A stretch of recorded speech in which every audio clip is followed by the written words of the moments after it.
Hey everybody! I hope you guys are all having a great day so far. Today I just wanted to show you guys my fuss-free makeup routine, and this is going to be really good for beginners as well. So let's go ahead and just dive right in.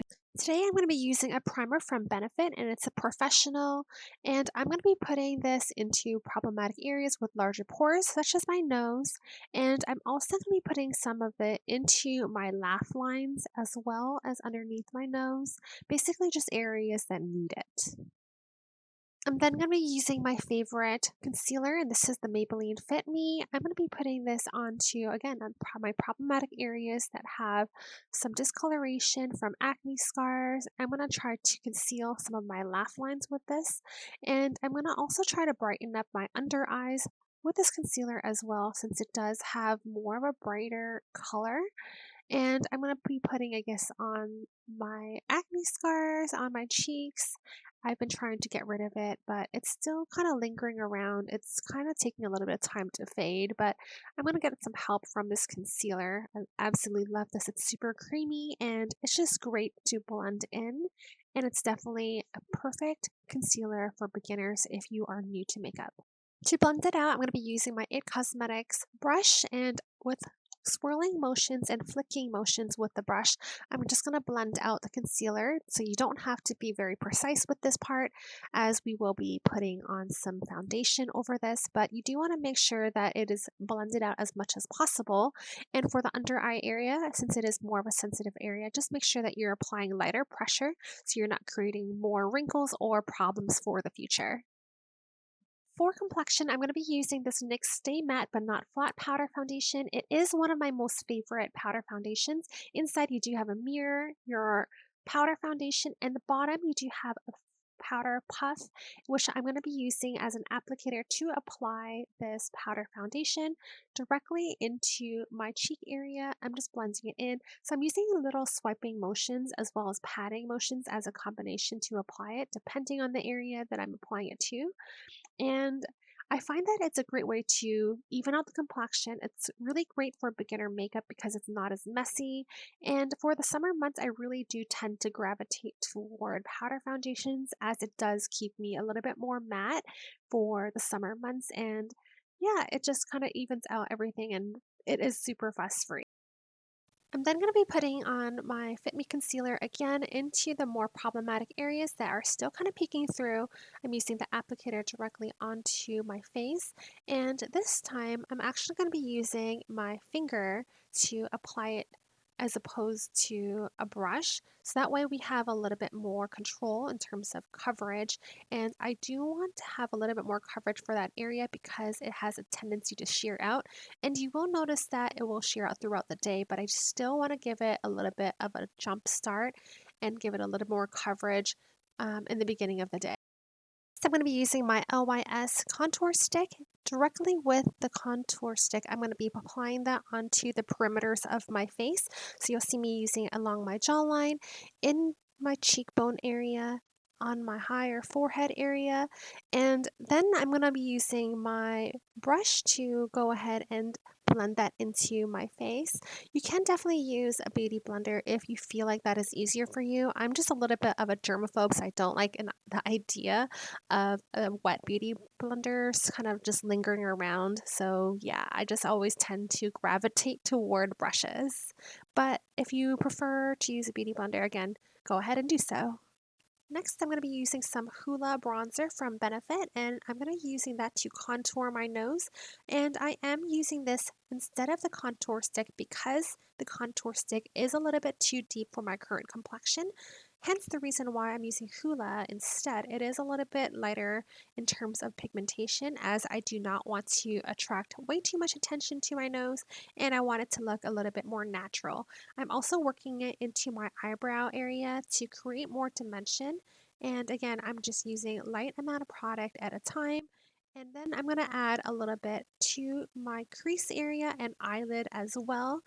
So that way we can use that as a one and done eyeshadow shade for the daytime. It is super fuss free, and I do this a lot where I just use bronzer in my eye area, and it just gives you a little bit more dimension instead of just a plain face.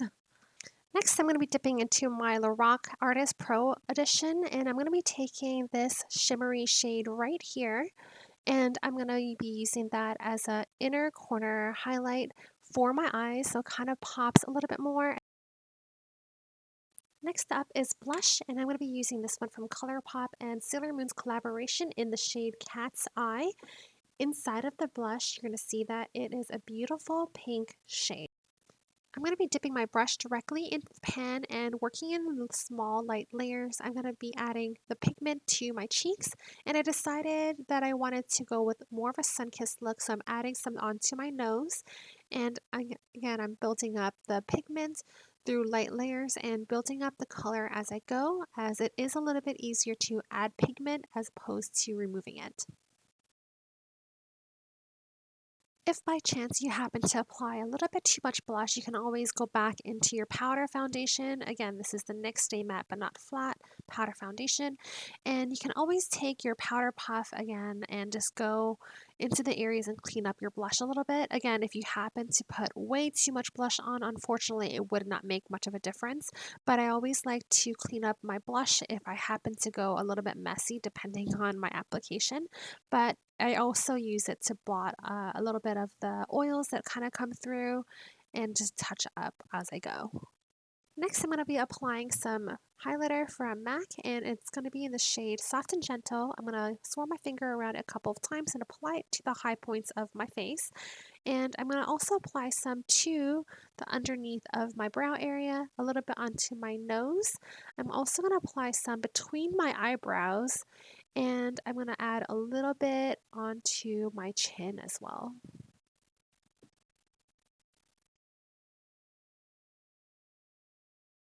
Next up is eyeliner. I'm going to be using this black eye kohl from Wet n Wild, and with the flat angled brush, I'm going to be using that as my applicator to apply the eyeliner, and I'm taking a little bit of product onto the brush to create a small wing. I find that this is the easiest way to apply eyeliner as the brush gets around the lashes effortlessly. Now I'm going to be filling my eyebrows in with this Benefit Precisely My Brow Pencil in the shade number 6, and I'm going to start from working from the tail end of my eyebrows, and with soft hair-like strokes, I'm just going to slowly work toward the center of my face, so that way I create a little bit of a gradient effect and it looks a little bit more natural. And I do also kind of go through there to create a shape that I want my brows to be in. For instance, today I wanted a little bit of a softer angled eyebrow. And with the other end of the actual pencil, I'm going to brush through my brows with it. So that way it kind of blends in a little bit more and also at the same time brushes your hairs upward. Alright you guys, so this is the completed daytime look, and I'm going to show you guys how I take my daytime look and transform it into a nighttime look with this palette right here. However, you don't have to use this one particularly. You can use whatever favorite palette that you have on hand. This one particularly for me works really well because it has a lot of colors that I tend to gravitate toward. There's the burnt oranges, there's real gar, which I absolutely love. I love red ochre, Venetian red is beautiful. I love Cypress Ember, and Vermeer is absolutely gorgeous. And Tempera is perfect for like your under eyebrow area. So anyways, let's go ahead and jump right into it. I'm mostly going to be using my fingers for the nighttime look because I want to try to make it so it's easy for you guys to not have to carry like a ton of things with you. So to begin, I'm going to be taking red ochre, and I'm going to actually use this as a blush. I know you guys are probably thinking like, that is crazy, girl. Why are you using eyeshadow as a blush? But I actually use this quite a bit and I feel like it's such a beautiful color. Now I'm going to be taking red ochre on my finger and I'm going to be smudging it into my crease area. And I love the way that smudging eyeshadow with your finger looks. It makes it look really blown out and really beautiful. Using the brush that comes inside of the palette, I'm going to be taking the same shade in my lower lash line. I took a little bit of antique bronze and I'm just going to be smudging this into the outer portion of my eye and a little bit onto my crease area as well to create dimension. With the brush that comes included inside of the palette, I'm going to be running Antique Bronze along the lower lash line. To add a little bit more definition to the eye area, I'm adding in Cypress Umber to the outer edge of my eye, and that creates a little bit more shadowing. For lips, I'm going to be doing an ombre lip with Marrakesh from MAC, and I'm just going to be using it on the inner portions of my lips. Alright you guys, so this is the completed look and it's perfect for date night with your significant other, or you can just be cute for yourself if you guys are single. But yeah, I really love the way that, it's so easy to just take your daytime look and flip it into this nighttime look. It's super easy and all you need is one brush and your actual fingers. So yeah, if you guys are not yet subscribed to my channel, go ahead and do so, and I'll see you guys in the next video. Bye guys!